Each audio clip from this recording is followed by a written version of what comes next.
আমি শুরু করতে চাই ব্যক্তিগত একটা অভিজ্ঞতা দিয়ে, তারপর আপনাদেরকে এই সংক্ষিপ্ত লেকচারটির স্ট্রাকচার বুঝিয়ে বলবো ইনশাআল্লাহ।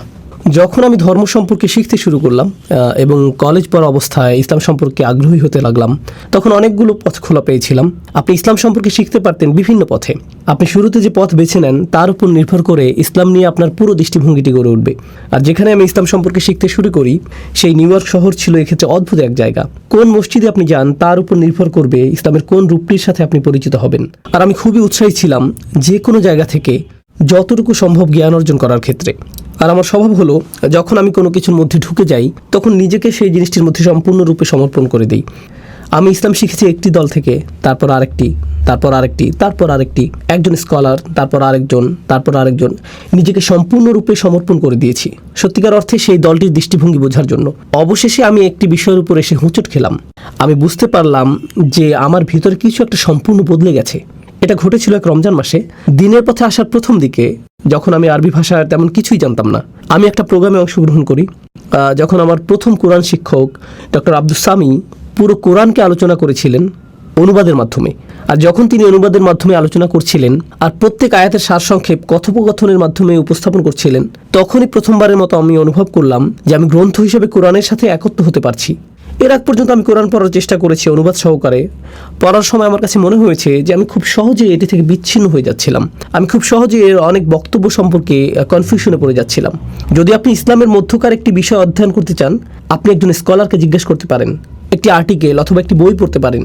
কিন্তু আপনি যদি একটি সূরা সম্পর্কে অথবা একটি আয়াতের মূল বক্তব্য সম্পর্কে অথবা কয়েকটি অনুচ্ছেদ সম্পর্কে মোটামুটি ভালো জ্ঞান অর্জন করতে চান, তাহলে আপনাকে অনুবাদের সীমা ছাড়িয়েও বেশ দূরে যেতে হবে বিষয়টি আসলেই বোঝার জন্য।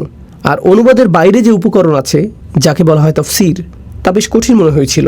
এটা এমন কোনো জিনিস না যা আপনি সহজেই পড়ে বুঝতে পারবেন।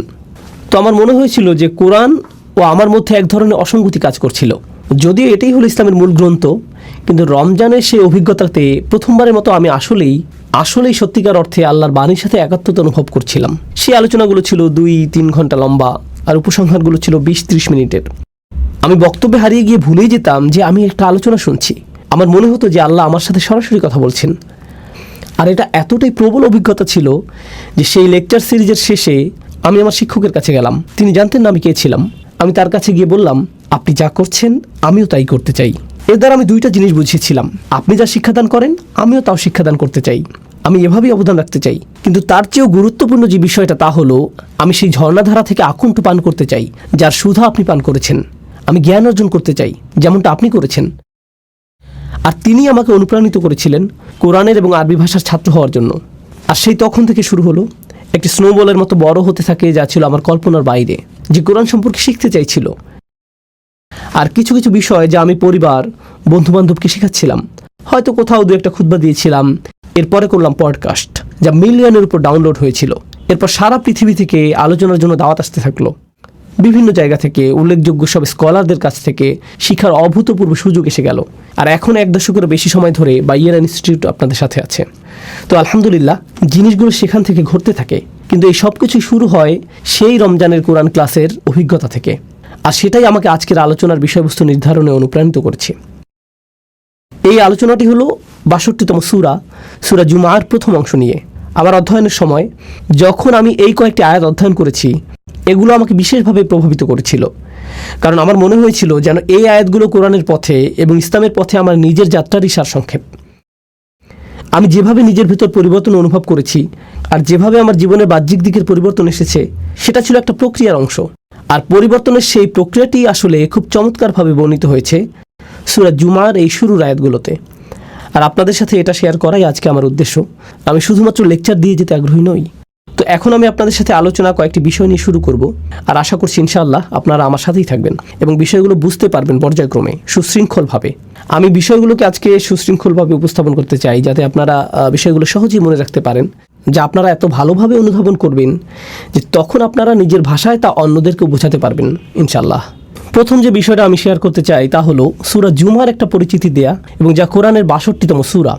এটা সম্পর্কে কয়েকটি প্রাথমিক বক্তব্য উপস্থাপন করব। দ্বিতীয় যে বিষয়টা আমি করতে চাই, আল্লাহর 4টি নাম নিয়ে আলোচনা। সূরাটির প্রথম আয়াত আল্লাহর বর্ণনা করেছে তার 4টি নামের মাধ্যমে। খুবই সুন্দর, গভীর অর্থবোধক নাম, একটি নির্দিষ্ট ধারাবাহিকতায়। তো আমরা কিছুটা কথা বলবো এই 4টি নাম নিয়ে, তারপর আমরা আলোচনা করব দ্বিতীয় আয়াতে রাসূল সাল্লাল্লাহু আলাইহি সাল্লামকে যে দায়িত্ব দেওয়া হয়েছিল তা নিয়ে। আমাদের রাসূল সাল্লাল্লাহু আলাইহি সাল্লামকে সর্বশ্রেষ্ঠ মিশন দিয়ে পাঠানো হয়েছে, যা কোনো মানুষকে কখনো দেয়া হয়নি। আর দ্বিতীয় আয়াতে সেই সম্পূর্ণ মিশনটির সারসংক্ষেপ করা হয়েছে 4টি কাজের মাধ্যমে। এগুলো হলো সেই 4টি কাজ যা রাসূল সাল্লাল্লাহু আলাইহি সাল্লামকে করতে হয়েছিল, যে পরিবর্তন তিনি এনেছিলেন তার জন্য। আর এই আলোচনার শেষে সর্বশেষ যে আলোচনা আপনাদের সাথে করব তা হলো আমার এবং আপনার পরিবর্তনের ক্ষেত্রে আলোচিত এই সকল শিক্ষার ভূমিকা। নিজেকে পরিবর্তনের জন্য কোরআনে বর্ণিত এই 4টি পদক্ষেপ, যার আলোকে আমি আজকের আলোচনার নামকরণ করেছি। মূলত তাই থাকবে শেষের দিকে। কোরআন থেকে এই শিক্ষাগুলো আমরা শিখব এবং শেষে তা থেকে নির্যাস বের করে আমাদের নিজেদের জীবনে প্রয়োগ করব। তো আসুন শুরু করি সেই ভূমিকা দিয়ে, সূরা জুমার সংক্ষিপ্ত পরিচিতি দিয়ে। এটি সহ আরও কয়েকটি সূরাকে একসাথে বলা হয় মুসাব্বিহাত। এটা একটা বড় আরবি শব্দ, আপনি হয়তো জানেন না এর অর্থ কী। আসলে মুসাব্বিহাত হলো সেই সূরাগুলো যা আল্লাহর পারফেকশন বর্ণনা করে। যে বিষয়টি এই সূরাগুলোর সবগুলোতেই দেখা যায় তা হলো সবগুলো সূরার শুরুতে রয়েছে সাব্বাহা লিল্লাহি মা ফিস সামাওয়াতি ওয়াল আরদ, অথবা ইউসাব্বিহু লিল্লাহি মা ফিস সামাওয়াতি ওয়া মা ফিল আরদ। অর্থাৎ আকাশ এবং পৃথিবীর সব কিছুই আল্লাহর পারফেকশনের বর্ণনা করে আসছে এবং তারা আল্লাহর পারফেকশন বর্ণনা করতে থাকবে এবং তারা এখনও আল্লাহর পারফেকশন বর্ণনা করে যাচ্ছে। এই ঘোষণা এসেছে এই কয়েকটি মাদানী সূরা শুরুতে, যার একটি হলো সূরা জুমা। কিন্তু লক্ষণীয় অন্য একটি বিষয় হলো এই সবগুলো সূরাই আকাশ এবং পৃথিবীকে তুলনা করেছে মদিনার মুসলমানদের সাথে। রাসূল সাল্লাল্লাহু আলাইহি সাল্লাম মদিনায় হিজরত করার পর সেখানে মুসলিমদের নতুন সমাজ গড়ে ওঠে। এই সূরাগুলো মদিনার মুসলিমদের অবস্থাকে আকাশ এবং পৃথিবীর সাথে তুলনা করেছে। মূলত এটা প্রকাশ করেছে যে আকাশ এবং পৃথিবী তাই করছে যা তাদেরকে বলা হয়েছে। তারা আল্লাহর সামনে আত্মসমর্পণ করে এবং তার পারফেকশন ঘোষণা করে। আল্লাহ বোঝাতে যাচ্ছেন, কেন তোমাদের ঈমানের স্তর ভিন্ন? তোমাদের কেউ কেউ খুবই নিবেদিত, কেউ কেউ মোটেও নিবেদিত না। তোমাদের কেউ কেউ মুনাফিকিপূর্ণ, তোমাদের কারো কারো সংকল্প দুর্বল, এরকম পার্থক্য বিদ্যমান। তো আল্লাহ আসলে ভিন্নতা দূর করে সকলের ঈমানের স্তরকে উপরে তুলে আনতে চাইছেন এবং সকলকেই পরিবর্তন করতে চাইছেন এই মুসাব্বিহাত সূরাগুলোর মাধ্যমে। এই গ্রুপের সূরাগুলোর একটি হলো সূরা জুমা। কিন্তু কোরআনের এই ছোট সূরার গ্রুপের মধ্যেও সূরা জুমার রয়েছে স্বতন্ত্র বৈশিষ্ট্য। কেন? এর কারণ দুইটি। প্রথমত, অন্য সূরাগুলোতে আল্লাহ বর্ণনা করেছেন আকাশ এবং পৃথিবীর এবং তাদের কার্যক্রম এবং তাদের করণীয়। ইউসাব্বিহু লিল্লাহি মা ফিস সামাওয়াতি ওয়া মা ফিল আরদ। আর যেহেতু আকাশ এবং পৃথিবী তাই করে যা তাদের করা উচিত, তাই বিশ্বাসীদেরকে সমালোচনা করা হয়েছে যে তাহলে তোমরা কেন তা করো না যা তোমাদের করা উচিত। লিমা তাকুলুনা মা লা তাফআলুন, তোমরা এমন কথা কেন বলো যা তোমরা করো না। হুয়াল্লাযী খালাকাকুম ফামিনকুম কাফিরুন ওয়া মিনকুম মুমিন, তিনি সেই সত্তা যিনি তোমাদেরকে সৃষ্টি করেছেন, তোমাদের মধ্যে রয়েছে কাফের, তোমাদের মধ্যে রয়েছে ঈমানদার। কেন মানবজাতির মধ্যে এই অসঙ্গতি যখন আকাশমণ্ডলীতে কোনো অসঙ্গতি নেই? কিন্তু এই সূরাটি অন্যগুলো থেকে আলাদা। এই সূরাতে যখনই আল্লাহ বর্ণনা করেছেন আকাশ এবং পৃথিবী এবং তারা তাই করে যা তাদের করা উচিত, এরপর তিনি উল্লেখ করেছেন রাসূল সাল্লাল্লাহু আলাইহি সাল্লামের। আমাদের সমালোচনা করার পরিবর্তে তিনি রাসূল সাল্লাল্লাহু আলাইহি সাল্লামের উল্লেখ করেছেন এবং বর্ণনা করেছেন তিনি তাই করেন যা তার করা উচিত। আকাশমণ্ডলী যেমন আল্লাহর ঐশী নির্দেশ অনুযায়ী চলে, রাসূল সাল্লাল্লাহু আলাইহি সাল্লাম নিজেও আল্লাহর ঐশী নির্দেশ মেনে চলেছেন। আকাশ, পৃথিবী এবং রাসূল সাল্লাল্লাহু আলাইহি সাল্লামের কাজের মধ্যে সংগতি বিদ্যমান ছিল। এই দিক থেকে এই সূরাটি অন্য সূরাগুলো থেকে চমৎকারভাবে আলাদা। এর পাশাপাশি আল্লাহর 2টি নাম উল্লেখের পরিবর্তে এই সূরাটিতে 4টি নামের উল্লেখ করা হয়েছে। এটা আমরা জানবো আলোচনার দ্বিতীয় অংশে। এখন প্রথম আয়াতের বিষয়বস্তুতে যাওয়ার আগে এবং আল্লাহ 4টি নামের আলোচনার আগে আমি আপনাদের সাথে আলোচনা করতে চাই শুধুমাত্র এই আলোচনারই নয়, বরং পুরো সূরাটির সামগ্রিক মেসেজটি নিয়ে। মূলত এর মেসেজটি হলো পরিবর্তন। আর এটি বোঝার জন্য আপনাকে বুঝতে হবে কোরআনের বহুল ব্যবহৃত একটি উপমা এবং দৃষ্টান্ত। অনেক জায়গাতে কোরআন নিজেকে তুলনা করেছে আকাশ থেকে নেমে আসা বৃষ্টির সঙ্গে। এভাবে তুলনা করা হয়েছে। আর এই তুলনাটি উপলব্ধি করা গুরুত্বপূর্ণ। পানি আসে আকাশ থেকে, কোরআনও এসেছে আকাশ থেকে। পানি হলো বিশুদ্ধ, কোরআনও বিশুদ্ধ। পানি মাটিকে জীবন দান করে যা আগে মৃত ছিল। এতে জীবনের সম্ভাবনা ছিল, কিন্তু এটা ছিল মৃত। একইভাবে কোরআন হৃদয়কে জীবিত করে তোলে যা আগে মৃত ছিল। হৃদয়ের মধ্যে সম্ভাবনা ছিল, কিন্তু ভিতরের সেই সম্ভাবনা এখন সক্রিয় নয়। অথবা এর ভিতরে নেক কাজের বীজ ছিল, কিন্তু এটা প্রস্ফুটিত হওয়ার এবং বিকশিত হওয়ার সুযোগ পায়নি। পানি এবং কোরআনের উপমাটি খুবই শক্তিশালী, কারণ এটা আসলে পরিবর্তনেরই উপমা। এক অর্থে আমাদেরকে তুলনা করা হয়েছে মাটির সাথে। যেমন মাটি পরিবর্তিত হয় পানির দ্বারা, সবুজে সুশোভিত হওয়ার পর বৃষ্টি তার পরশ বুলানোর পরের এবং আগের দৃশ্য থেকে মনে হয় যেন এটি পৃথক দুইটি জায়গা। মানুষের ক্ষেত্রেও এটি সত্য হয়। যখন ওহির পরশ জীবনকে ছুঁয়ে যায়, মানুষের ক্ষেত্রেও এটি সত্য হয় যখন ওহির পরশ জীবনকে ছুঁয়ে যায়। এখন আসুন জানি সেই পরিবর্তন সম্পর্কে, কিভাবে মানুষের পরিবর্তন হতে পারে। সেই পরিবর্তনটি কি, যা কোরআনে এসেছিল? শুধুমাত্র ঐতিহাসিক দৃষ্টিকোণ থেকে দেখলে কোরআন নাজিল হওয়া শুরু হয় যখন রাসূল সাল্লাল্লাহু আলাইহি সাল্লামের বয়স হয়েছিল 40 এবং এটা বন্ধ হয় যখন তার বয়স হয়েছিল 63। এটি 23 বছরের খুবই সংক্ষিপ্ত একটি সময়। আর এই সময়ের মধ্যে অবিশ্বাস্য একটি বিপ্লব ঘটে গেল। পৃথিবীর মানচিত্রের অজ্ঞাত উপেক্ষিত এই অংশে, মরুভূমির মাঝখানে, যেখানে কোনো বড় সাম্রাজ্য ছিল না, মহান কোনো ঐতিহাসিক বা কোনো স্কলার এবং এ জাতীয় কিছুই ছিল না, সম্পূর্ণরূপে অজ্ঞাত সেই স্থানে একটি বিপ্লব ঘটে গেল। একটি বিপ্লব যা মানুষকে ভিতর থেকে পরিবর্তন করে দিল। তাদের সব কিছুই পরিবর্তিত হয়ে গেল। কিভাবে তারা জীবনকে দেখত, দুঃখ এবং আনন্দ সম্পর্কে তারা কিভাবে চিন্তা করত, জীবনে তাদের অগ্রাধিকার কী ছিল, কার্যত সব কিছু পরিবর্তিত হয়ে গেল। খাবার খাওয়ার পদ্ধতি, তাদের ঘুমানোর পদ্ধতি, কিভাবে তারা বিবাহ করবে, কাকে বিবাহ করবে, কিভাবে তালাক দিবে, জীবন মৃত্যু সম্পর্কে তাদের ভাবনা কি, কিভাবে তারা নিজেদেরকে পরিষ্কার করবে, কিভাবে তারা তাদের সময় কাটাবে, তাদের অগ্রাধিকার কি হবে প্রতিদিন, প্রতি বছর এবং সমগ্র জীবনের বিবেচনায় তারা কি ভালোবাসবে এবং কি ঘৃণা করবে, তাদের সব কিছু অভ্যাসগত দিক থেকে সব কিছু পরিবর্তিত হয়ে গেল। এক ব্যক্তিগত পরিবর্তন, কিন্তু এটা শুধুমাত্র ব্যক্তিগত পরিবর্তনের মধ্যেই সীমাবদ্ধ ছিল না, একই সাথে এটা ছিল সামাজিক পরিবর্তনও।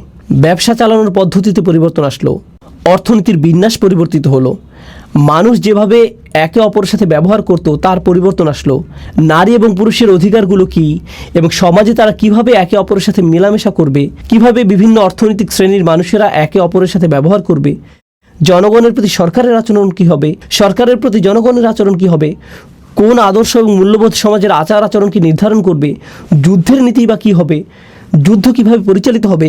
এক কথায় এমনকি সমাজের ক্ষেত্রেও মূল্যবোধ পদ্ধতিতে সম্পূর্ণ বৈপ্লবিক পরিবর্তন এসেছিল এই 23 বছর সময়ের মধ্যে। ঐতিহাসিক দৃষ্টিকোণ থেকে একটি নির্দিষ্ট সমাজে ঘটে যাওয়া এটা ছিল আসলে অভূতপূর্ণ এক পরিবর্তন। উপরন্তু আপনি যদি এই বিষয়টি চিন্তা করেন, এই মানুষগুলোর ছিল হাজার বছরের পুরনো ঐতিহ্য এবং সংস্কৃতি। আর যখন মানুষ শত শত বছর ধরে একটি ঐতিহ্য অনুসরণ করে আসে, তখন তারা এটাতে খুবই অভ্যস্ত হয়ে যায়। পরিবর্তন করা সহজ কোনো কাজ নয়, কিন্তু কিছু একটা ঘটে গেছে এই সময়ের মধ্যে যা তাদেরকে এমনভাবে পরিবর্তন করেছে যার সাথে মানব ইতিহাসের অন্য কোনো পরিবর্তনের তুলনাই হয় না। আর শুধু তাই না, শুধুমাত্র বিশ্ব মানচিত্রের ছোট সেই অংশ পরিবর্তন হয়েই থেমে থাকেনি, বরং এর ফলশ্রুতিতে মাত্র কয়েক বছরের মধ্যেই পৃথিবীর মানচিত্র পরিবর্তিত হয়ে গিয়েছে চিরদিনের জন্য। সেই 23 বছরে যা ঘটে গেছে তার জন্যই আপনি এবং আমরা অনেকেই আজ মুসলিম। এটা একটা অবিশ্বাস্য ধরনের পরিবর্তন যা পৃথিবীকে পরিবর্তিত করে চলছে আজকের দিন পর্যন্ত। এটা শুরু হয়েছিল তখন, আর এর প্রভাব এখনও চলমান।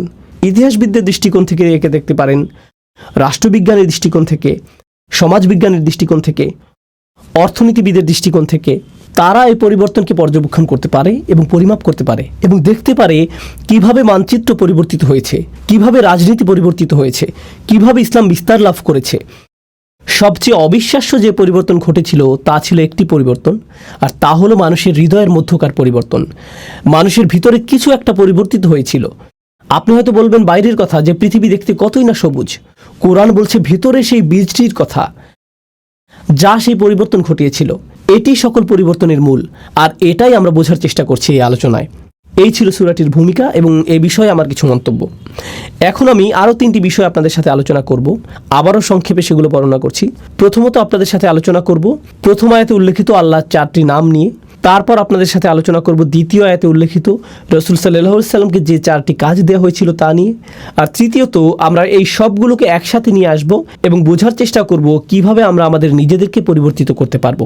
তো আসুন প্রথম আয়াতটি দিয়ে শুরু করা যাক। বিসমিল্লাহির রহমানির রহিম। ইউসাব্বিহু লিল্লাহি মা ফিস সামাওয়াতি ওয়া মা ফিল আরদিল মালিকিল কুদ্দুসিল আজিজিল হাকিম। আমি আপনাদের জন্য সরল অনুবাদ করছি। আকাশ এবং পৃথিবীর সব কিছু আল্লাহর পারফেকশন ঘোষণা করছে এবং তারা এটা করে যাবে। তিনি রাজা, পবিত্র, কর্তৃত্বের অধিকারী, বিজ্ঞ। এটা সরল অনুবাদ যার মধ্যে আমি মনোযোগ দিব আল্লাহর এই 4টি নামের উপর। তারপর আমরা এগুলো নিয়ে কিছুটা বিস্তারিত আলোচনা করব। আরও একবার সরল অনুবাদ করি। আকাশের সব কিছু এবং পৃথিবীর সব কিছু ঘোষণা করে এবং ঘোষণা করতে থাকবে আল্লাহর পারফেকশন, যিনি রাজা, পবিত্র, কর্তৃত্বের অধিকারী, বিজ্ঞ। রাজা, পবিত্র, কর্তৃত্বের অধিকারী, বিজ্ঞ। তো আসুন এখন এই নামগুলোর প্রত্যেকটি নিয়ে কিছুটা আলোচনা করা যাক। আর আমি যেটা দিয়ে শুরু করতে চাই, এই বিষয়ে ইমাম ফখরুদ্দিন আল রাজির একটা পর্যবেক্ষণ দিয়ে, যিনি আল্লাহর এই 4টি নাম নিয়ে একসাথে চিন্তা করেছেন। আর তার মতে যে জিনিসটা এই 4টি নামকে একসাথে যুক্ত করেছে তা হলো প্রত্যেকটি নামই এর নিজস্ব ভঙ্গিতে আপনাকে আল্লাহর আরও কাছে নিয়ে যাবে। প্রত্যেকটি নামই আপনাকে আল্লাহর প্রতি আকৃষ্ট করে এবং আপনাকে আল্লাহর সান্নিধ্যে রেখে দেয়। ফখরুদ্দিন আল রাজি এটা বর্ণনা করেছেন। আমি তার ব্যাখ্যা থেকে কিছু উদ্ধৃতি উল্লেখ করছি। আল্লাহর গুণবাচক নাম রাজা বিষয়ে আমি তার ব্যাখ্যা দিয়ে শুরু করছি। أن العظيم لا ينصرف عن مجلس من كان عنده إلا عند انفضاض مجلسه أو إذانه بانصرافهم। যখন আপনি মহিমান্বিত কারো সান্নিধ্যে থাকেন, এই ক্ষেত্রে একজন রাজার সান্নিধ্য, এটা অশোভনীয় যে আপনি সেখান থেকে হঠাৎ করে বের হয়ে আসবেন। আপনাকে রাজকীয় সান্নিধ্যের সম্মান দেওয়া হয়েছে, আপনি আমন্ত্রিত হয়েছেন কোনো প্রাসাদে, তখন আপনি কোনো রেস্টুরেন্ট বা ট্রেন স্টেশন অথবা সিনেমা হলে বসে নেই যে আপনি উঠে চলে আসলেন। যেহেতু আপনি একজন রাজার সান্নিধ্যে রয়েছেন, আপনাকে যথাযথ শিষ্টাচার এবং নিয়মকানুন মেনে চলতে হবে। আমার নিজের এই বিষয়ে কিছুটা অভিজ্ঞতা আছে। আমার সুযোগ হয়েছে কয়েকজন প্রেসিডেন্ট এবং কয়েকটি দেশের রাজপরিবারের সদস্যদের সাথে সাক্ষাৎ করার। আপনি তাদের সাথে সাক্ষাৎ করার আগে সবসময় একটা প্রোটোকল টিম থাকে, তারা বলে দেয় এভাবে আপনি প্রেসিডেন্টের সাথে দেখা করবেন, এভাবে আপনি রাজাকে সম্ভাষণ জানাবেন, এখানে আপনি বসবেন, প্রথমে এটা করবেন, তারপর সেটা করবেন। কথোপকথনের মাঝখানে আপনি ফোন হাতে নিয়ে এভাবে কথা বলতে পারবেন না। এক্সকিউজ মি, রাজা আমাকে একটা ফোন রিসিভ করতে হবে। না, এটা সম্ভব না। আল রাজি যা বোঝাতে চাচ্ছেন তা হলো আপনি হতবাক হয়ে যান এই ভেবে যে আপনি আল্লাহর রাজকীয় সান্নিধ্যে আছেন এবং আপনি সেই মহিমান্বিত সান্নিধ্য থেকে দূরে চলে আসতে বিব্রত এবং লজ্জিত বোধ করবেন। আপনি এতটা সম্মানিত বোধ করছেন যে সেখানে আপনি পৌঁছাতে পেরেছেন। কেন আপনি চাইবেন সেই নৈকট্য ছেড়ে আসতে? আপনার মন চাইবে না সেই নৈকট্য ত্যাগ করতে। তো আল্লাহর এই প্রথম নামটি আপনাকে সেই রাজকীয় নৈকট্যের প্রতি আকৃষ্ট করে এবং সেখানে থাকতে অনুপ্রাণিত করে। আল্লাহর দ্বিতীয় নামটি আল কুদ্দুস, যার সরল অনুবাদ আমি করেছি পবিত্র। আল রাজি এ বিষয়ে বলছেন আল মুনাজ্জাহু আনিন নুকস ওয়া হুয়া ইউরগাবু ফি হাদরাতিহি। এটা বোঝায় এমন ব্যক্তিকে যিনি সকল ত্রুটি থেকে মুক্ত। আর যেহেতু সেই ব্যক্তি ত্রুটি থেকে মুক্ত, সে হয় পরিশুদ্ধ, খাঁটি চরিত্রের অধিকারী। সবাই এই ধরনের সত্তার সান্নিধ্য কামনা করে। আরও সহজ করে বলছি, মানুষ বিশুদ্ধ চরিত্র পছন্দ করে। আমরা এ ধরনের মানুষ ভালোবাসি যারা তাদের কথায়, তাদের আচরণে, তাদের ব্যবহারে পরিশুদ্ধ, তাদের উদারতা পরিশুদ্ধ, তাদের পরামর্শ পরিশুদ্ধ, তাদের একনিষ্ঠতা পরিশুদ্ধ। আপনি এই ধরনের মানুষের দিকে আকৃষ্ট হন।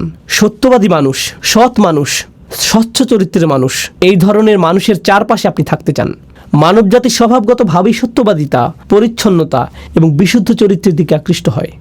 বাহ্যিক দিক থেকেও আপনি যদি কোনো দূষিত এলাকায় বসবাস করেন যেখানে রয়েছে ধুলাবালি এবং এ জাতীয় জিনিস, মানুষ সেটা থেকে কোথায় চলে আসতে চায়? প্রাকৃতিক পরিবেশে, যেখানে তারা তাজা হাওয়ার শ্বাস নিতে পারবে, যেখানে তারা বিশুদ্ধ পানি পান করতে পারবে।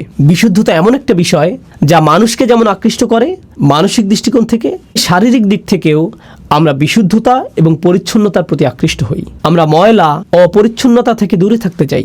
এটা মানব প্রবৃত্তি যা আল্লাহ আমাদের মধ্যে দিয়েছেন।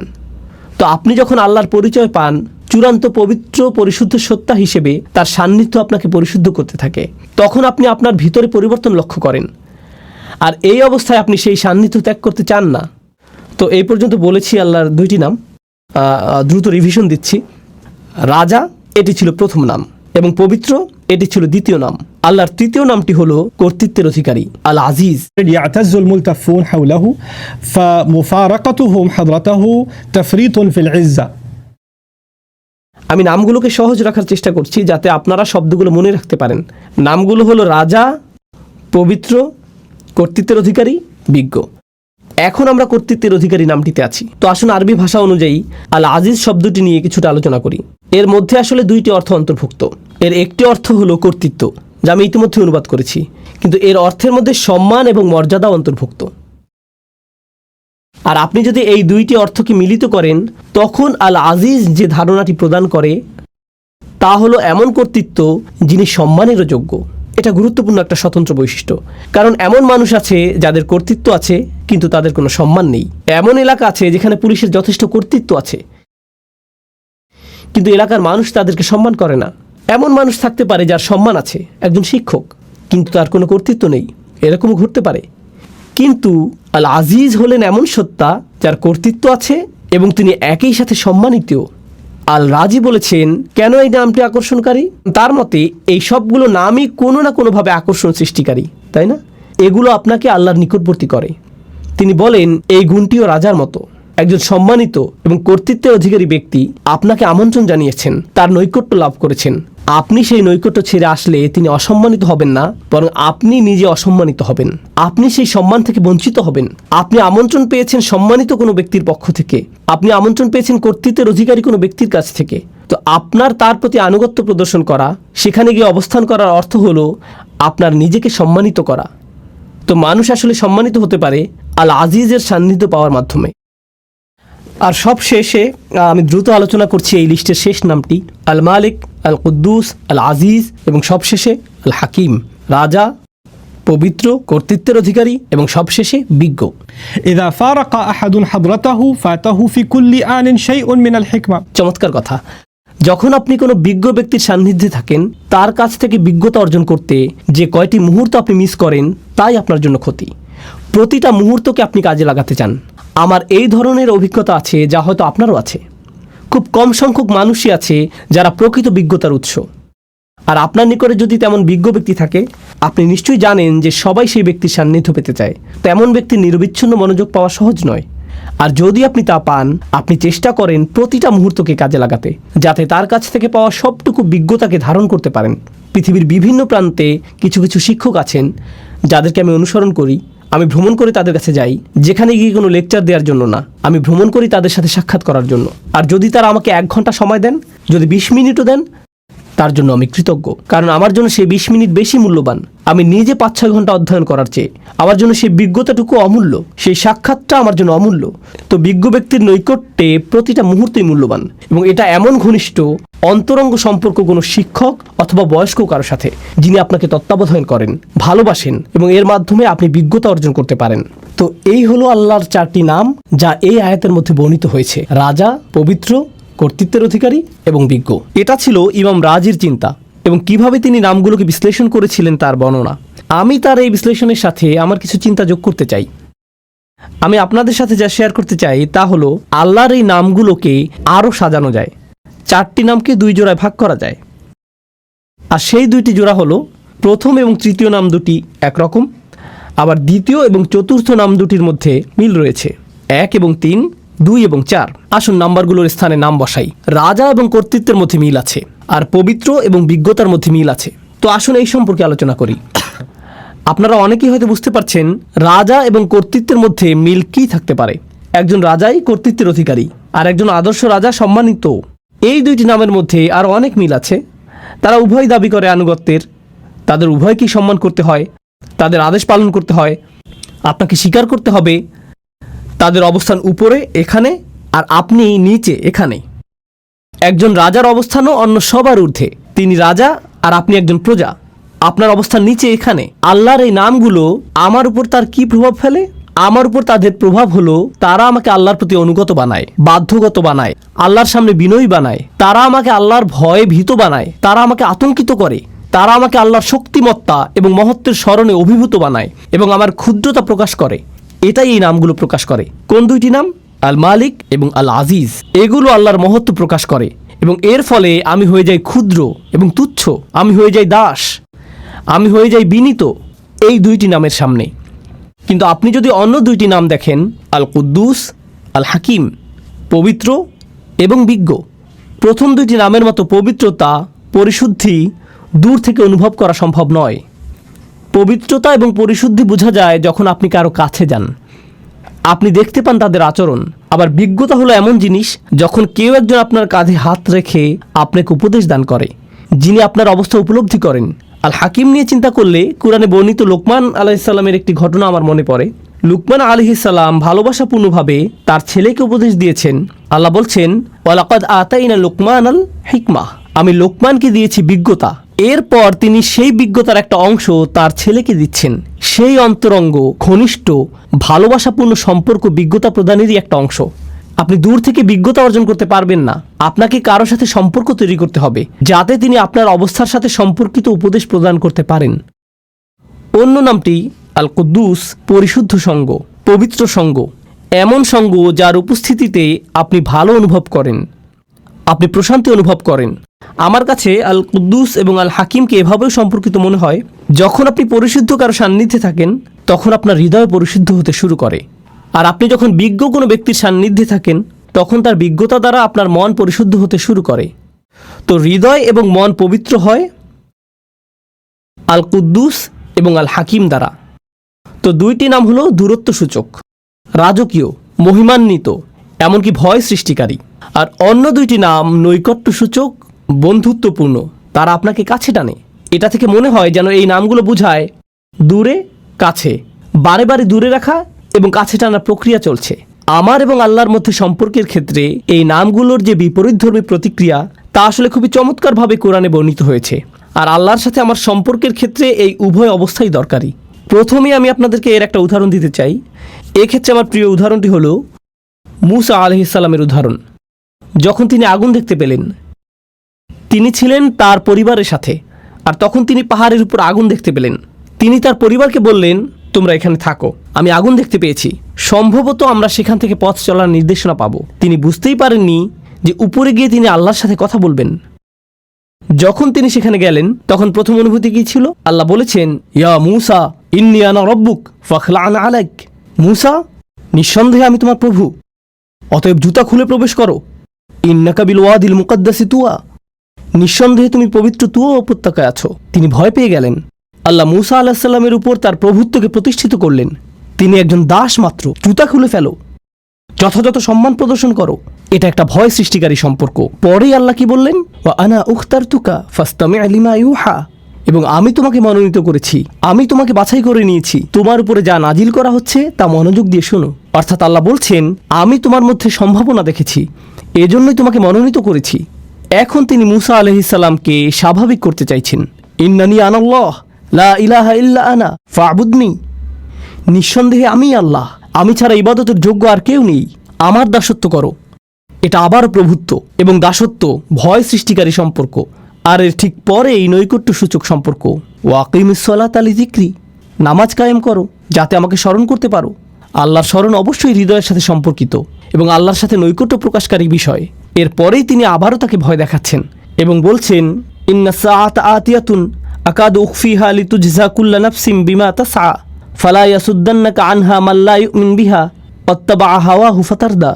কিয়ামত নিকটবর্তী, আমি এটাকে প্রায় সম্পূর্ণ গোপন রেখেছি যাতে প্রত্যেক ব্যক্তি তার প্রচেষ্টা অনুযায়ী প্রতিদান পেতে পারে। যারা কিয়ামতে বিশ্বাস করে না এবং নিজের প্রবৃত্তির অনুসরণ করে, তাদেরকে সেই সুযোগ দিও না যাতে তোমাকে বিভ্রান্ত করতে পারে, তাহলে তুমি পাহাড় থেকে নিচে পড়ে যাবে।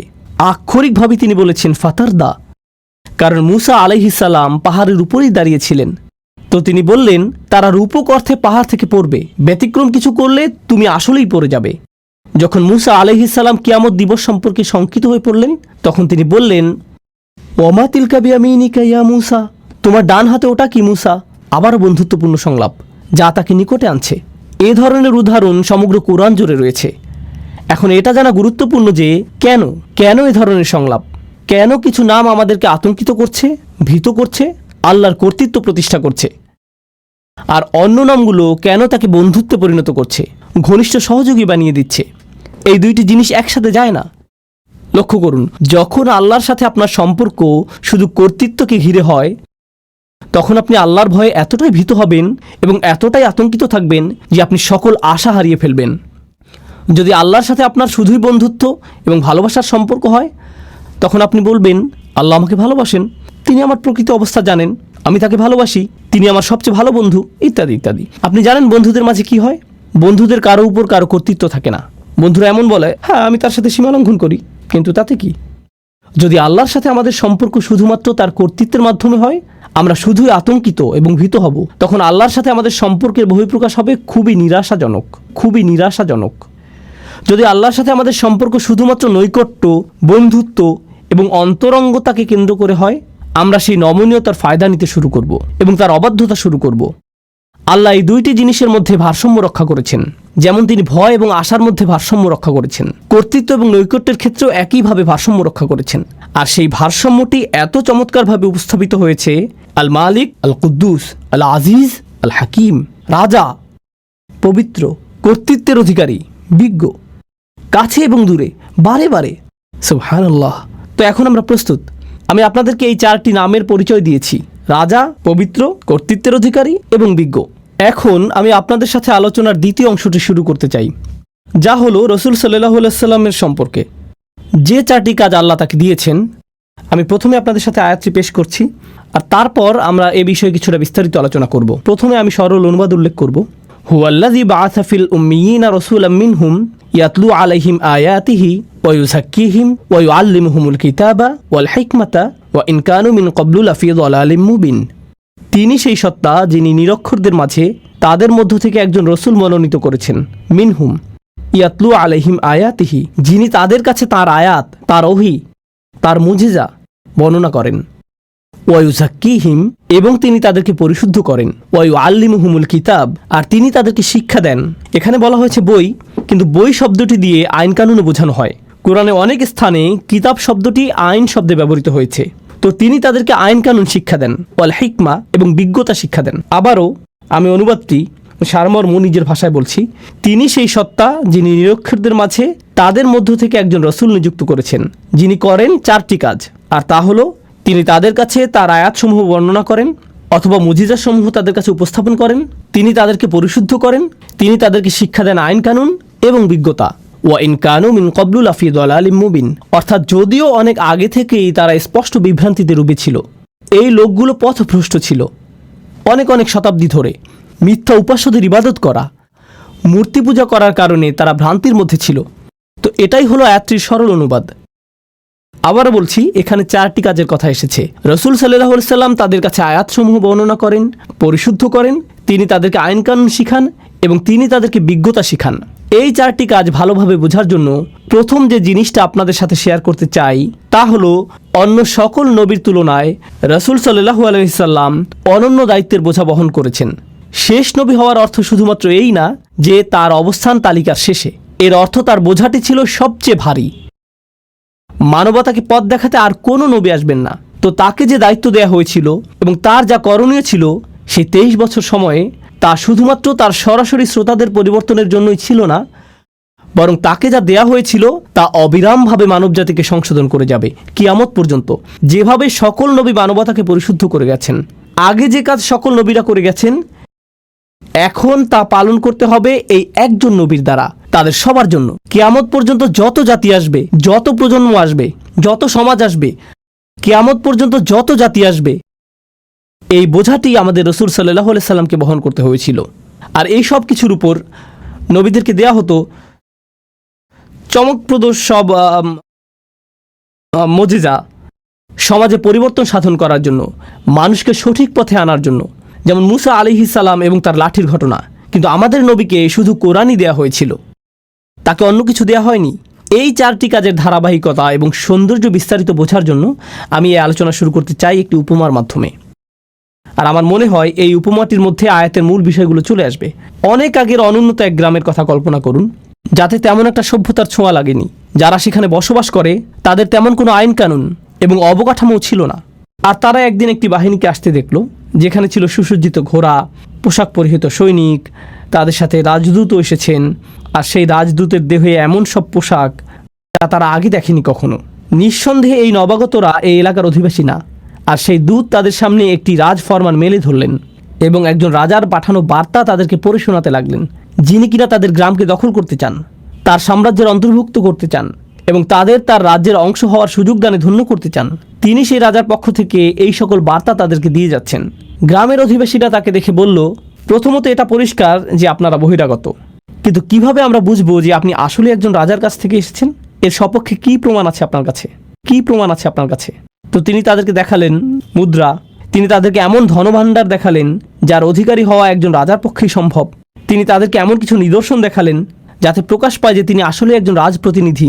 যদি তারা সন্তুষ্ট হয়, তারা বলবে আমরা তার কথা শুনে দেখব, আমরা শুনতে চাই এই রাজার কি বক্তব্য। আমরা বেশ চমৎকৃত হয়েছি এই বাহিনী এবং এর সাথে যা কিছু তিনি নিয়ে এসেছেন এবং তার রাজকীয় প্রমাণাদি দেখে। আমরা তার প্রস্তাবটি বিবেচনা করব। এখন আপনি যদি সেই বাহিনীর সাথে গিয়ে রাজার সাথে সাক্ষাৎ করতে যান, তাহলে আপনাকে সবচেয়ে সুন্দর পোশাকটি পরিধান করতে হবে, আপনাকে রাজদরবারের রীতিনীতি মেনে চলতে হবে, আপনাকে নিজেকে পরিশুদ্ধ করতে হবে, আপনাকে নিজেকে পরিচ্ছন্ন করতে হবে, আয়াতে আমরা যা শিখছি তার সাথে মিলাতে থাকুন। আপনি রাজার সাক্ষাৎ পেলেন, আর রাজা আপনাকে বললেন, যদি তোমরা আমার রাজ্যের অন্তর্ভুক্ত হতে চাও, এই আইন কানুনগুলো তোমাদের মেনে চলতে হবে, এই বিধিবিধানগুলো এখন থেকে পালন করতে হবে, এটাই হবে তোমাদের সংবিধান। আর সেই দূত আস্তে আস্তে এই মানুষগুলোকে গড়ে তুললেন, আর তারা একের পর এক রাজ্যের আইনগুলো তাদের সমাজে বাস্তবায়িত করতে লাগলো। একসময় তারা নিজেরাও হয়ে উঠল পরিশুদ্ধ, সুপ্রশিক্ষিত, সুপ্রতিষ্ঠিত, পরিশীলিত একটি সমাজ। আর যখন তারা প্রশিক্ষিত হতে শুরু করে, তখন তারা পরিশীলিত জাতিতে পরিণত হওয়ার সুফল উপলব্ধি করতে শুরু করে। তারা এই সকল আইনের সুবিধা আগে দেখতে পায়নি, কিন্তু এখন তারা সেই সুবিধাগুলো দেখতে পাচ্ছে। তো পরিশুদ্ধির এই প্রক্রিয়া তারা অতিক্রম করলো। আমি আপনাদের সামনে এই উপমাটি উপস্থাপন করলাম কারণ এটা রসুল সাল্লাল্লাহু আলাইহি সাল্লামের কাজের সাথে মোটামুটি মিলে যায়, কিন্তু কিছু অমিলও আছে। মিলগুলো হলো, রসুল সাল্লাল্লাহু আলাইহি সাল্লাম যেই মানুষগুলোর মধ্যে এসেছিলেন, তারা তাদের রাজার কাছ থেকে কোনো বাণী পায়নি অনেক অনেক প্রজন্ম ধরে। ওয়া ইন কানু মিন ক্বাবলু লাফি যালালিম মুবিন। রসুল সাল্লাল্লাহু আলাইহি সাল্লাম প্রথম কোন কাজটি করলেন? তিনি আল্লাহর আয়াতগুলো বর্ণনা করেছিলেন। মানুষ কোরআনের বাণী শুনল, আর তিনি দাবি করেছিলেন যে এটা এসেছে আল্লাহর কাছ থেকে। তারা বলল, কিভাবে আমরা বুঝবো যে এটা আল্লাহর কাছ থেকে এসেছে? কি প্রমাণ আছে আপনার কাছে যে এটা আল্লাহর বাণী? আল্লাহর বাণীগুলো এতটাই শক্তিশালী, এতটাই অভিজাত, এতটাই অনুকরণীয়, আপনার পক্ষে এর মতো কিছু তৈরি করা সম্ভব না। এর প্রভাব এতটাই অভিভূতকারী যে যারা এটা শুনবে তারা তৎক্ষণাৎ বুঝতে পারবে যে এই কথাগুলো কোনো মানুষের কথা নয়। তারা আল্লাহর বাণীর মুজিজা সরাসরি উপলব্ধি করেছিল, আর শুধুমাত্র এটাই তাদেরকে বিনয়াবনত করেছিল। এরকম নজিরও রয়েছে, যখন মানুষ রসুল সাল্লাল্লাহু আলাইহি সাল্লামের সাথে বিতর্ক করতে এসেছিল, তখন তিনি আয়াত পাঠ করতে করতে এমন আয়াতে গেলেন যেখানে আল্লাহ আদেশ করেছেন সবাইকে সিজদায় অবনত হওয়ার জন্য। এরকম ঘটেছে, কাফেরদের সম্পূর্ণ জনসমাবেশ সেখানে সিজদায় পড়ে গিয়েছিল। এরকম ঘটেছে, কোরআনের বাণী তাদেরকে অভিভূত করে ফেলেছিল। এই প্রথম কাজটি রসুল সাল্লাল্লাহু আলাইহি সাল্লাম করেছেন, মানুষকে কোরআনের শক্তিশালী মুজিজার সাথে পরিচয় করিয়েছেন। ইয়াতলু আলাইহিম আয়াতিহি, তিনি এটা তাদের কাছে উপস্থাপন করেছেন, আর যখন উপস্থাপন করলেন তারা বিস্ময়ে অভিভূত হয়ে গেল। এই মানুষটি এটা সৃষ্টি করতে পারে না, এটা এসেছে অনেক বেশি মহান, অনেক বেশি রাজকীয়, অনেক বেশি শক্তিশালী কোনো সত্তার কাছ থেকে। কিছু মানুষ এই বাণীগুলোর দ্বারা এতটাই অভিভূত হয়ে গেল যে তারা সংকল্প করলো যে তারা এই বাণীকে গ্রহণ করে নিবে, এবং তারা উপলব্ধি করলো যে এখন তাদেরকে পরিশুদ্ধ হতে হবে। এই সকল মানুষেরা তখন রসুল সাল্লাল্লাহু আলাইহি সাল্লামকে সঙ্গ দিয়েছিলেন, তারা তার চারপাশে থাকতেন, তাকে ঘিরে থাকতেন, তারা তাকে কেন্দ্র করে একটি সমাজ গড়ে তুলল, আর তিনি তাদেরকে সার্বক্ষণিকভাবে আল্লাহর স্মরণে রেখেছিলেন। ফাযাক্কির ইন নাফাআতিয যিকরা, স্মরণ করিয়ে দাও যদি স্মরণ করানো উপকারে আসে। ফা ইন্না যিকরা তানফাউল মুমিনিন, সার্বক্ষণিক জিকির দ্বারা মুমিনরা উপকৃত হবে। রসুল সাল্লাল্লাহু আলাইহি সাল্লাম আল্লাহর বাণীর মাধ্যমে তাদেরকে সার্বক্ষণিকভাবে আল্লাহর স্মরণের মধ্যে রেখেছিলেন, আর সেই স্মরণের মাধ্যমে দুইটি জিনিস ঘটল। তাদের হৃদয় পরিশুদ্ধ হতে শুরু করলো লোভ থেকে, হিংসা থেকে, বস্তুবাদ থেকে, দুনিয়াবী প্রয়োজন এবং দুশ্চিন্তা থেকে। আল্লাহর সাথে তাদের হৃদয়ের সম্পর্ক ক্রমশ জোরালো হতে লাগলো, আর এই পৃথিবীর সাথে ধীরে ধীরে সম্পর্কহীন হতে লাগলো। তারা চারপাশকে আরও পরিশুদ্ধ এবং সৌন্দর্যমণ্ডিতভাবে দেখতে লাগলো। তবে তাদের মনও পরিশুদ্ধ হতে শুরু করলো, তাদের চিন্তা পদ্ধতিতে পরিবর্তন আসা শুরু করলো। তারা বিভিন্ন বিষয়কে সমালোচনার দৃষ্টিতে দেখতে লাগলেন, যা আগে করেননি। তারা এমন সব বিষয়কে সমাদর করতে শুরু করলেন। এই পরিশুদ্ধি ঘটেছিল তাদের অবিরত ওহির জ্ঞানের সংস্পর্শে থাকার কারণে। ওয়ায়ুযাক্কিহিম, তিনি তাদেরকে পরিশুদ্ধ করেছেন। আর যখন তারা পরিশুদ্ধির একটা নির্দিষ্ট স্তরে পৌঁছলেন, তখন তাদের হৃদয় এবং মন সম্পূর্ণভাবে আল্লাহর নিকট সমর্পিত হয়ে গেল। আর আগেই তারা আল্লাহর মুজিজার দ্বারা অভিভূত হয়েছিলেন। এভাবেই তারা সবচেয়ে শক্তিশালী মানুষে পরিণত হলেন, এমন মানুষ যারা সবকিছু ছাড়তে প্রস্তুত ছিলেন। অবশেষে আল্লাহ তাদেরকে আইনের বিধিবিধান প্রদান করলেন। যখন তিনি বললেন, নির্দিষ্ট কিছু খাবার যা তোমরা আজীবন খেয়ে এসেছো তা এখন থেকে আর খেতে পারবে না, নির্দিষ্ট কিছু পানীয় যা ছিল নেশা সৃষ্টিকারী, মদ এবং অ্যালকোহল, যা তোমরা সারা জীবন উপভোগ করে এসেছো, আজকে থেকে এটা তোমাদের জন্য নিষিদ্ধ, নির্দিষ্ট কিছু পোশাক, নারীরা নিজেদেরকে সুসজ্জিত করতে, চকমকে পোশাক পরতে এবং সামাজিক অনুষ্ঠানীতিতে যেতে পছন্দ করত। আর তারপর কোরআন বলল, না, আজকে থেকে তোমরা অন্যভাবে পোশাক পরিধান করবে, এবং তাদেরকে আইনের বিধিবিধান দিল। যখন আল্লাহ আইনের বিধিবিধান দিলেন, এই মানুষগুলো তৎক্ষণাৎ প্রস্তুত ছিলেন তা বাস্তবায়নের জন্য। কেন এরকম ঘটল? কারণ দীর্ঘ একটা সময় ধরে দুইটি বিষয় ঘটে গিয়েছিল। ইয়াতলু আলাইহিম আয়াতিহি, তারা অভিভূত হয়েছিল আল্লাহর মুজিজার দ্বারা, তারা আল্লাহর বাণীর কাছে বিনয়াবনত হয়েছিল, এবং অবিরত তারা কোরআনের স্মরণ দ্বারা পরিশুদ্ধ হয়েছিলেন। এরপর অবশেষে তারা প্রস্তুত হয়েছিলেন আইন মানার জন্য। এই বিষয়ে হযরত আয়েশা রাদিয়াল্লাহু তাআলা আনহার উক্তিটি স্মরণীয় হয়ে থাকবে, লাউ আউয়ালা মা নাযালা মিনাল কুরআন লা তাশরবুল খামর লাকুল্লা আল্লাহি লান নাতরুকাল খামরা আবাদা। তিনি বলেছেন, কুরআন নাজিলের প্রথমেই যদি বলা হতো যে মদ পান করো না, তাহলে আমরা বলতাম আমরা কখনোই মদ ছাড়বো না, আমরা কখনোই এটা ত্যাগ করতাম না, কারণ তখন আমরা পরিশুদ্ধ হইনি। এটাই তিনি বোঝাতে চেয়েছেন। এখানে ওয়ায়ু আল্লিমহুমুল কিতাব, অর্থাৎ তিনি তাদেরকে কিতাব শিক্ষা দেন, এই অংশটি খুবই শক্তিশালী একটা বিষয় যা আমাদেরকে অনুধাবন করা জরুরি। তো এখানে ইয়াতলু আলাইহিম আয়াতিহি ওয়ায়ু আল্লিমহুমুল কিতাব, অর্থাৎ তিনি তাদেরকে কিতাব শিক্ষা দেন, এই অংশটি খুবই শক্তিশালী একটা বিষয় যা আমাদেরকে অনুধাবন করা জরুরি। ইসলামের আইন কানুনগুলো এরকম না যে শুধুমাত্র বলে দিলাম এটা হারাম, এটা হারাম, ওটা হারাম। আপনি যদি আসলেই চান যে তারা পরিবর্তিত হোক, তাহলে তাদেরকে কোরআনে বর্ণিত এই একই প্রক্রিয়ার মধ্য দিয়ে যেতে হবে। এখন সব শেষে আসছে অন্তহীন পথ চলার কথা, ওয়াল হিকমা, অর্থাৎ তিনি তাদেরকে বিজ্ঞতা শিক্ষা দেন। কেন আমি এটাকে বলছি অন্তহীন পথ চলা? লক্ষ্য করুন, আইন হলো সীমিত সংখ্যক বিধিবিধানের একটি সমষ্টি। এটা সীমিত কিছু নির্দেশনা, এটা নিষিদ্ধ, এটা নিষিদ্ধ, এটা নিষিদ্ধ, এটা অবশ্য করণীয়। আপনাকে দিনে 5 ওয়াক্ত নামাজ আদায় করতে হবে, সামর্থ্য থাকলে হজে যেতে হবে, আপনাকে রমজান মাসে রোজা রাখতে হবে। আইনের সংখ্যা সীমিত, ইসলামের আইনের সংখ্যা অসীম নয়। কিন্তু বিজ্ঞতা হলো সম্পূর্ণরূপে ভিন্ন একটি বিষয়। বিজ্ঞতা হলো অসীম, সমগ্র জীবনব্যাপী সাধনা। কোরআন শুধুমাত্র আমাদেরকে আইন দিতে আসেনি, কোরআন এসেছে সারা জীবনব্যাপী পাওয়া যায় এমন বিজ্ঞতা দিতে। আমার সমগ্র জীবন যদি ব্যয় হয় কোরআন থেকে বিজ্ঞতা অন্বেষণ করতে, তবুও সামান্য কয়েক ফুটা অর্জন করেই আমাকে পৃথিবী ছাড়তে হবে। এটাই বিজ্ঞতার ধরন। তো সবশেষে আল্লাহ আযজা ওয়া জাল্লা বলছেন তিনি তাদেরকে বিজ্ঞতা শিক্ষা দেন, তিনি তাদেরকে সেই পদ্ধতির শিক্ষা দেন যাতে তারা এই গ্রন্থটির সাথে সম্পর্ক তৈরি করতে পারে এবং এটা থেকে আরও রত্ন আহরণ করতে পারে। আফালা ইয়াতাদাব্বারুনা কুরআন, তারা কি কোরআন নিয়ে গভীর মনোনিবেশ সহকারে চিন্তা করে না? এই প্রক্রিয়াটির কথাই কোরআনে এসেছে। প্রসঙ্গক্রমে বিজ্ঞতা সম্পর্কে আরেকটি বিষয় হলো, বিজ্ঞতা আইনের পেছনের অন্তর্নিহিত বিজ্ঞতাকেও শিক্ষা দেয়। এটা আপনাকে দেখায় যে ইসলাম শুধুমাত্র কিছু বিধিবিধান নয়, এটি আসলে একটি নৈতিক আদর্শ, এটি একটি আধ্যাত্মিক আদর্শ। এই আইনগুলোর মধ্যে আধ্যাত্মিক কল্যাণ রয়েছে, নৈতিক কল্যাণ রয়েছে। আপনি যত বেশি অধ্যয়ন করবেন, আইনের পেছনের এই বিজ্ঞতাগুলো তত স্পষ্ট হতে শুরু করবে। এই হলো পরিবর্তনের 4টি ধাপ যা রাসূল সাল্লাল্লাহু আলাইহি সাল্লামকে দেয়া হয়েছিল। এখন আমি এই আলোচনার মধ্যে আমার প্রিয় অংশটিতে আসছি। তা হলো আপনাদের কাছে উপস্থাপিত এই 4টি ধাপ কিভাবে সেই সমাজকে পরিবর্তন করতে সক্ষম হয়েছিল যা ছিল অন্ধকারাচ্ছন্ন অনেক অনেক প্রজন্ম ধরে। আল্লাহ আমাদেরকে বলছেন যে কোরআনকে অবমূল্যায়ন করা যাবে না। কোরআন এমন বই নয় যে আপনি শুধুমাত্র পড়েই থেমে যান। কোরআন হলো সেই বই যার সাহায্যে আপনি সম্পূর্ণভাবে নিজেকে পরিবর্তন করতে পারেন। আমি আপনাদেরকে আবারও স্মরণ করিয়ে দিচ্ছি রাসূল সাল্লাল্লাহু আলাইহি সাল্লামের এই 4টি কাজ। তিনি আয়াতসমূহ বর্ণনা করেন, তিনি তাদেরকে পরিশুদ্ধ করেন, তিনি তাদেরকে আইন শিক্ষা দেন, তিনি তাদেরকে বিজ্ঞতা শিক্ষা দেন। এই 4টি কাজ আসলে আল্লাহর 4টি নামের সাথে সম্পূর্ণরূপে মিলে যায়, যেগুলো দিয়ে আমি আলোচনা শুরু করেছিলাম। আজকের আলোচনার এই অংশটি হলো আমার সবচেয়ে প্রিয়। আমি সেই 4টি নাম আপনাদের মনে করিয়ে দিচ্ছি: রাজা, পবিত্র, কর্তৃত্বের অধিকারী, বিজ্ঞ। রাজা নামটিতে ফিরে যাওয়া যাক। যখন সেই বাহিনী আসলো এবং মানুষ সেই রাজদূতকে দেখল, তারা দ্বিধায় পড়ে গেল। তখন কি দেখাতে হয়েছিল? প্রমাণ। আয়াত আসলে কি? যখন রাসূল সাল্লাল্লাহু আলাইহি সাল্লাম মানুষের সামনে আয়াত পাঠ করেন, যখন তিনি তাদেরকে এর মুজিজা দেখান, এর মাধ্যমে তিনি আসলে কি করছেন? তিনি আসলে তাদেরকে প্রমাণ দেখাচ্ছেন যে এটা একমাত্র আল্লাহর পক্ষ থেকেই আসা সম্ভব। আয়াতের মধ্যেই তারা তাদের রাজাকে চিনতে পারবে।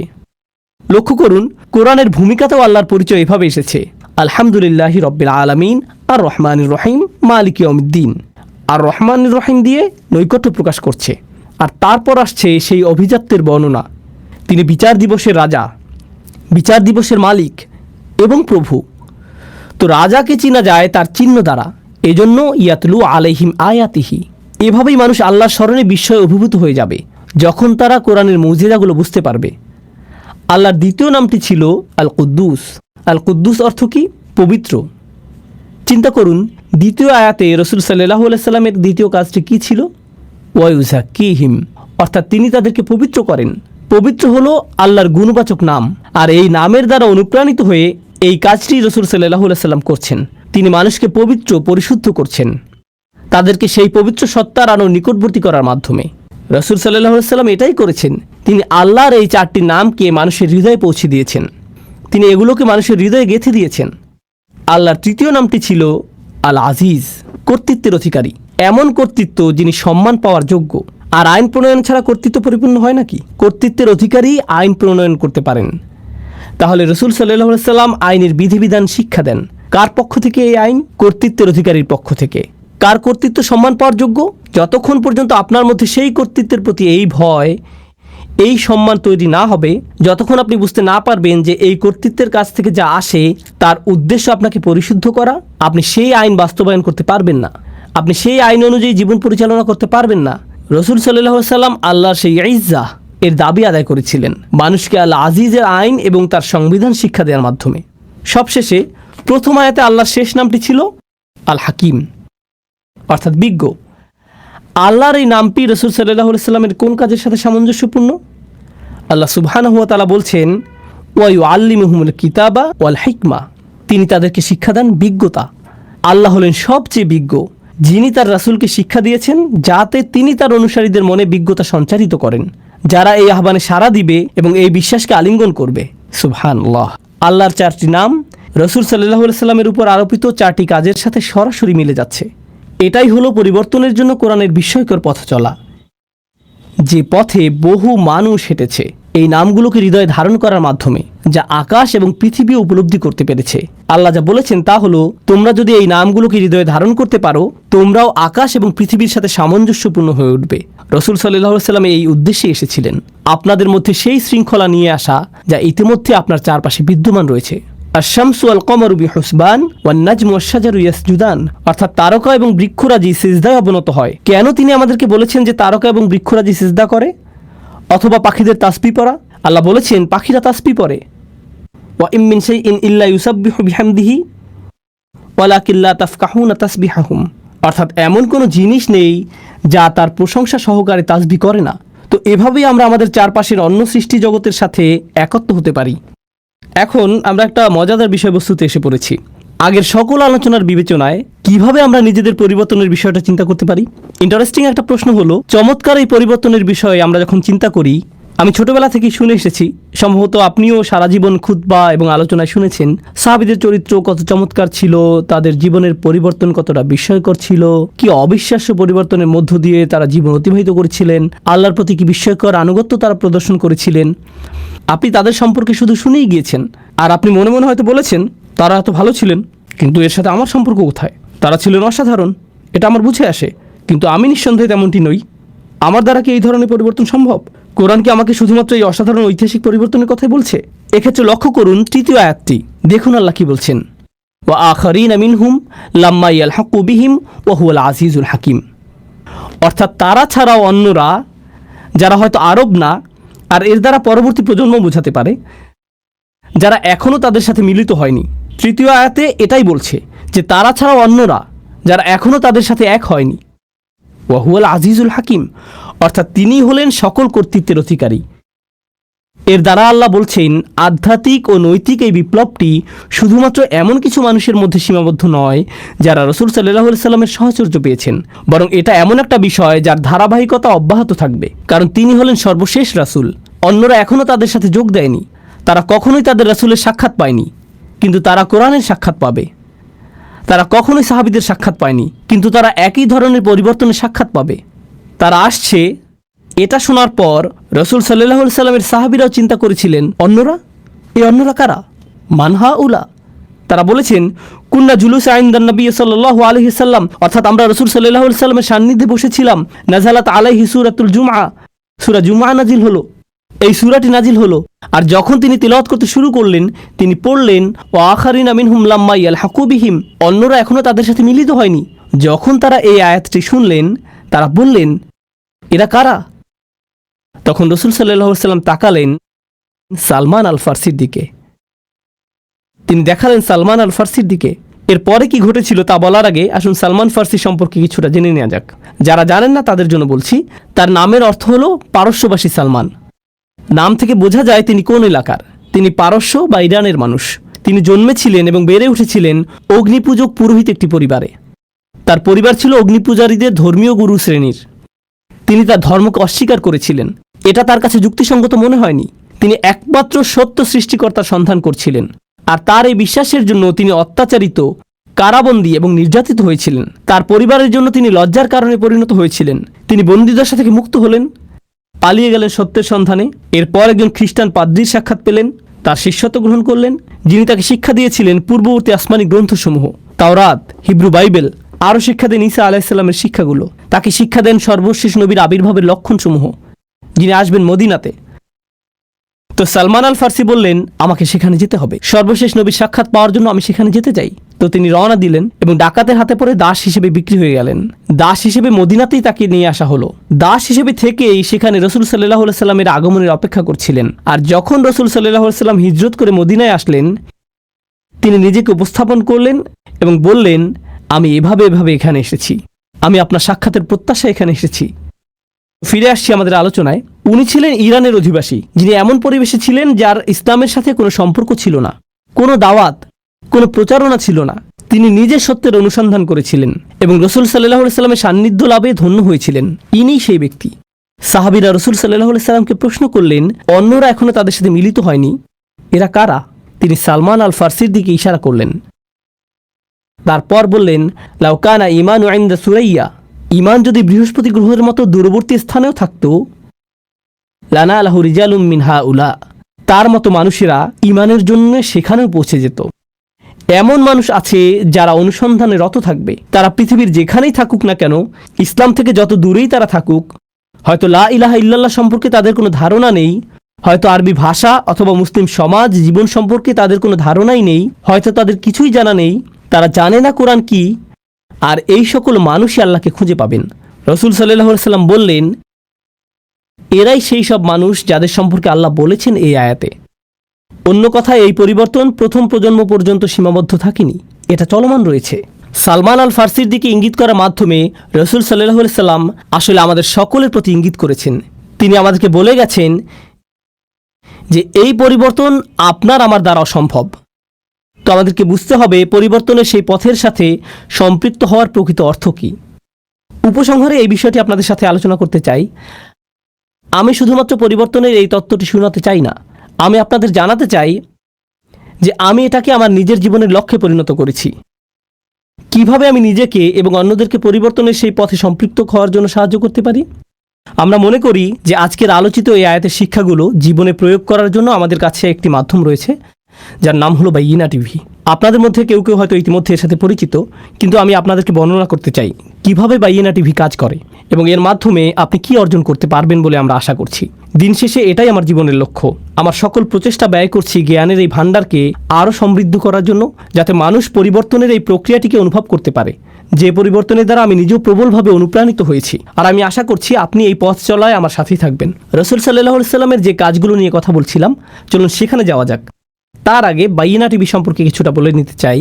এটা হলো সম্পূর্ণ কোরআনের পথ ধরে আপনার ভ্রমণ, এমনভাবে যে আপনার জীবনের আলো ফিরিয়ে দেবে, এমনভাবে যে আপনি সহজেই জীবনের কর্মব্যস্ততার সাথে মানিয়ে নিতে পারবেন। আমি জানি মানুষের ব্যস্ততা আছে, আপনাদের মধ্যে অনেকেই রয়েছেন মা, অনেকে বিভিন্ন পেশায় নিয়োজিত, অনেকে ছাত্র। আপনাদের জীবনের ব্যস্ততা বিভিন্ন রকম, ব্যস্ততা সবসময় থাকবে। তবুও কোরআনের সাথে আমাদের নিয়মিত একটা সম্পর্ক রক্ষা করতে হবে।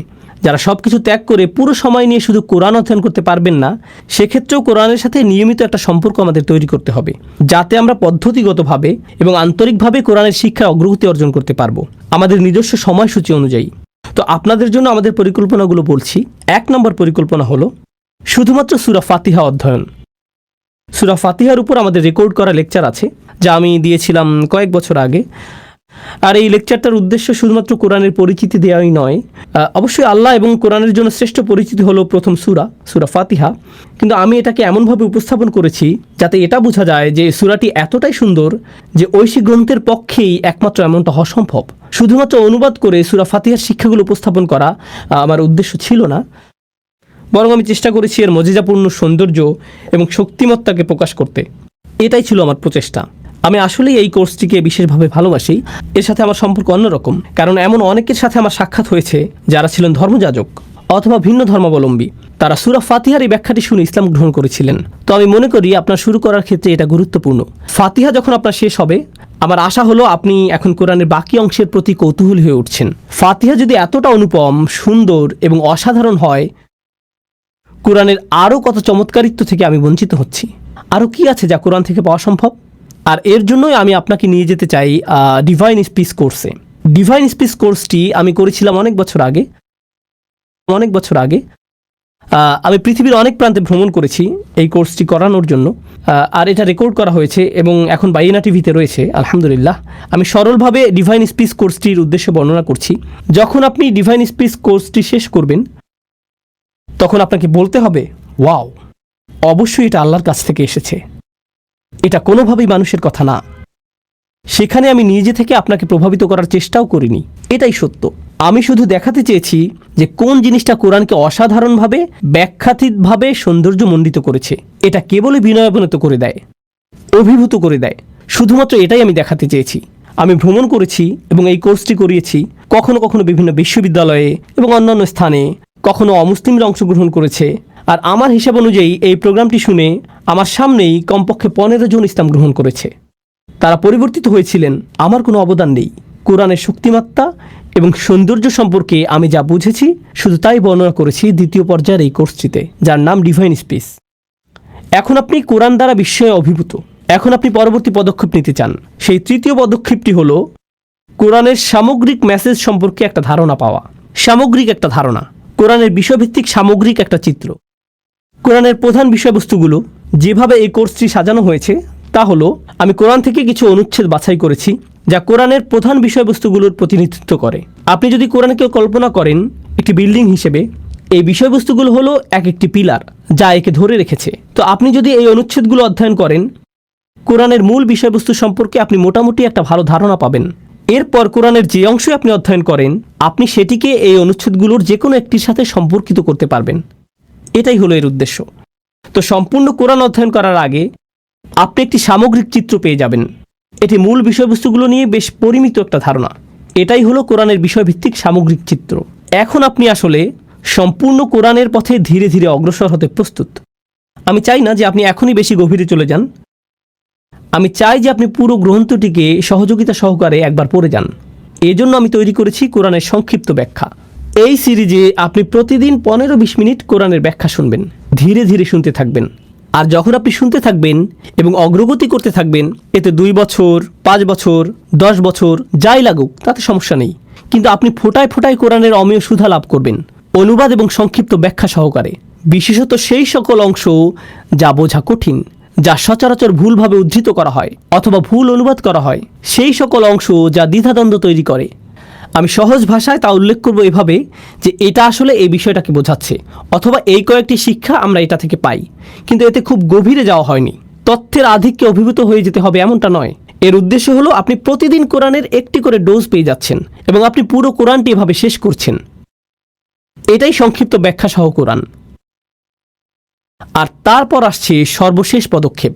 আমার জন্য এটাই হলো সবচেয়ে পছন্দের পদক্ষেপ। আগেরগুলো বাদ দিয়ে প্রথমে এখান থেকে শুরু করা ঠিক হবে না। আমি চাই আপনি সম্পূর্ণ প্রক্রিয়াটি সময় নিয়ে অনুসরণ করুন।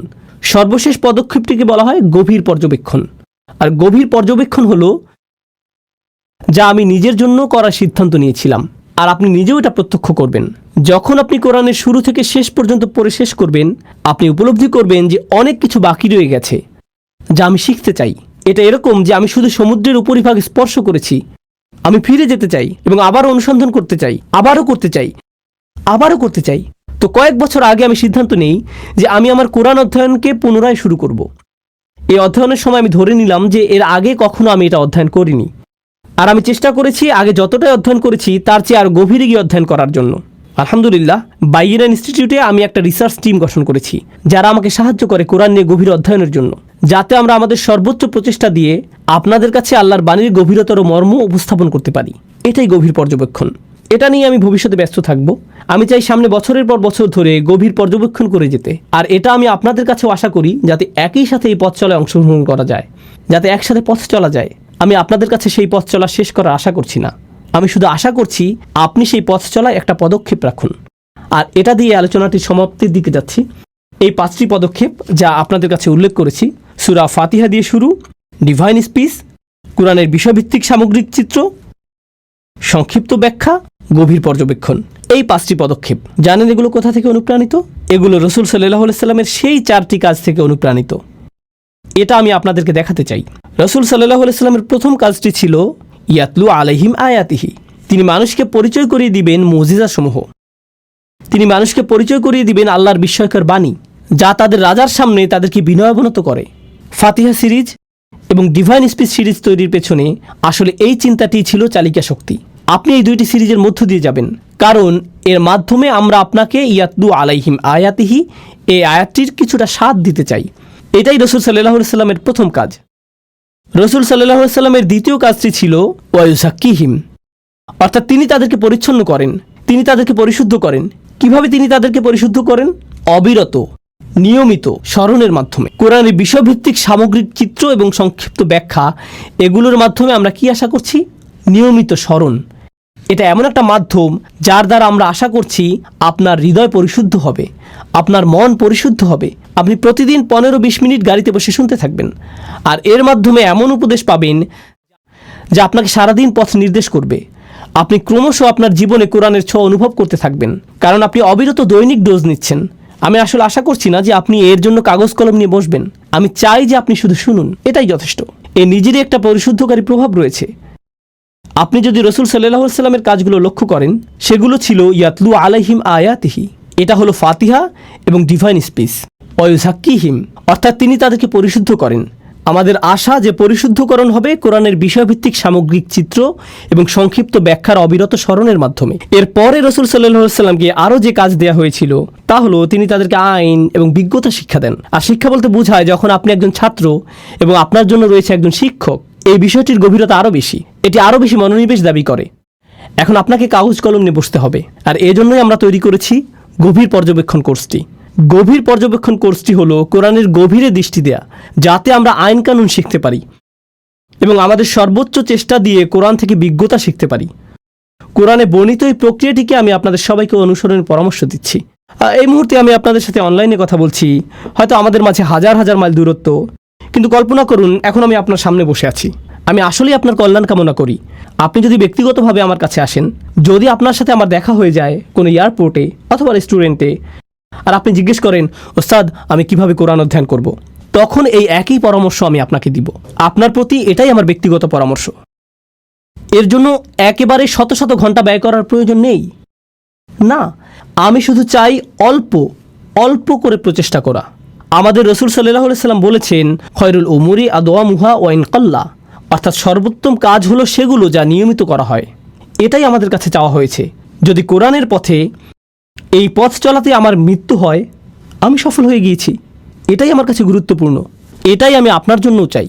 তো যদি আপনি আমার পরামর্শে আস্থা রাখেন, আমি চাই যে আপনি এই পথ চলায় সামিল হন। বাইয়েনা টিভির ওয়েবসাইটে যান, আজই সাইন আপ করুন। 2 সপ্তাহের জন্য ফ্রি সাবস্ক্রিপশন ব্যবস্থা রয়েছে, যাতে আপনি একটি ধারণা পেতে পারেন। আলোচনা শোনা শুরু করে দিন। প্রতিজ্ঞা করুন যে সকালে যাতায়াতের সময় অথবা বিকেলে অথবা রাতে ঘুমানোর আগে আপনি আপনার প্রতিদিনের ডোজটি নেবেন, অল্প অল্প করে অল্প অল্প করে অল্প অল্প করে। আপনারা হয়তো জানেন না যে ইউটিউবে আমার হাজারো ভিডিও রয়েছে। আমি কথা বেশি বলি, আমার মা আমার সম্পর্কে এমনটাই বলেন। আমার হাজারো ভিডিও রয়েছে বিভিন্ন জায়গায়। হ্যাঁ, তা আছে ঠিক, কিন্তু সেগুলো বিক্ষিপ্ত আকারে আছে। কিন্তু এটি হলো পরিকল্পিত অধ্যয়ন।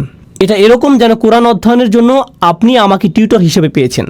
তো আমি এবং আমার সহকর্মীরা আশা করব কোরআনের এই পথ চলায় আপনিও সামিল হবেন, এবং আমি আন্তরিকভাবে আপনাদের জন্য দোয়া করি যে আপনাদের প্রত্যেকেই যাতে এই পথ চলায় সফল হতে পারেন, যাতে আমি এবং আপনি এই পথ চলায় অলসতা না দেখাই, যাতে আল্লাহ আমাদেরকে রিজিক প্রদান করেন এবং আমাদের জীবনের সৌন্দর্য, কল্যাণ এবং বারাকা দান করেন। আমাদেরকে, আমাদের সন্তানদেরকে এবং আমাদের প্রিয়জনদেরকে, আমাদের আশেপাশের মানুষেরা যাতে অনুপ্রাণিত হতে পারে সেই আলোর দ্বারা, যা আমরা অবিরত আল্লাহর কিতাব থেকে লাভ করতে থাকব। এগুলো বানানোর পেছনে আমার উদ্দেশ্য ছিল আল্লাহর সন্তুষ্টি অর্জন। আপনার উদ্দেশ্য হওয়া উচিত তাকে সন্তুষ্ট করা, তার বাণীর সাথে সম্পর্ক স্থাপনের মাধ্যমে। ও আল্লাহ, আমি শুধু আপনার বাণী আরও বেশি করে অনুধাবন করতে চাই। আমি আরও বেশি আপনার বাণী অনুযায়ী চলতে চাই। আমি আমার হৃদয়কে আরও বেশি আপনার বাণী দ্বারা অনুপ্রাণিত করতে চাই। এটাই বাইয়েনা টিভির উদ্দেশ্য। অন্য কিছুই আমার কাছে গুরুত্বপূর্ণ নয়। আর কিছু না করে যদি আমরা এটুকুই করে থাকি, তাতেই আমি সন্তুষ্ট, তাতেই আমি সন্তুষ্ট। আর আমি সন্তুষ্ট হব আপনার জন্য যদি আপনি আমাদেরকে সেই সম্মান দান করেন, যাতে আমরা একই সাথে আপনাকে নিয়ে এই পথ চলা শুরু করতে পারি। আশা করি দেখা হবে এই 2 সপ্তাহ ফ্রি সাবস্ক্রিপশনে। এখনই শুরু করুন। পরিবার এবং বন্ধুবান্ধবকে জানিয়ে দিন। আরও যোগ করে আমি বলতে চাই, অমুসলিম পরিবার এবং বন্ধুবান্ধব থাকলে তাদেরকেও জানিয়ে দিন, তাদেরকে একটি সাবস্ক্রিপশন নিয়ে দিন। আমার এমন কর্মচারী আছেন যারা তাদের অমুসলিম মা বাবাকে সাবস্ক্রিপশন উপহার দিয়েছেন। খ্রিস্টান মা, যিনি শুনবেন সূরা আলে ইমরানের তাফসির এবং এটি অধ্যয়ন করবেন। কেন নয়, তাদেরকে আল্লাহর কিতাবের সাথে পরিচয় করিয়ে দিন। সরাসরি কোরআন ছাড়া আর ভালো কি হতে পারে? যার থেকে তারা ইসলাম সম্পর্কে জানতে পারবে, তাদেরকে সরাসরি আল্লাহর কথা শোনার সুযোগ দিন। তো আমি আশা করছি যে এই প্রচেষ্টাটি আল্লাহ আমাদের সবার পক্ষ থেকে কবুল করে নেবেন। আপনারা সবাই আলোচনাটি শুনেছেন, এই জন্য কৃতজ্ঞতা প্রকাশ করছি। আমি অত্যন্ত উৎসাহী এই জন্য যে আমরা একটি অ্যাপও তৈরি করেছি। আপনাদের যাদের ভিডিও দেখার সুযোগ কম, অডিও হলে সুবিধা হয়, অ্যাপ থেকে অডিও ডাউনলোড করতে পারেন। এটা পাবেন অ্যাপ স্টোরে, আইফোন এবং অ্যান্ড্রয়েড অ্যাপ হিসেবে। ব্যস্ততার মধ্যেও আলোচনাগুলো শোনার জন্য এটা একটা সহজ উপায় ইনশাআল্লাহ। আমি আন্তরিকভাবে আশা করি আপনারা যাতে উপকৃত হতে পারেন।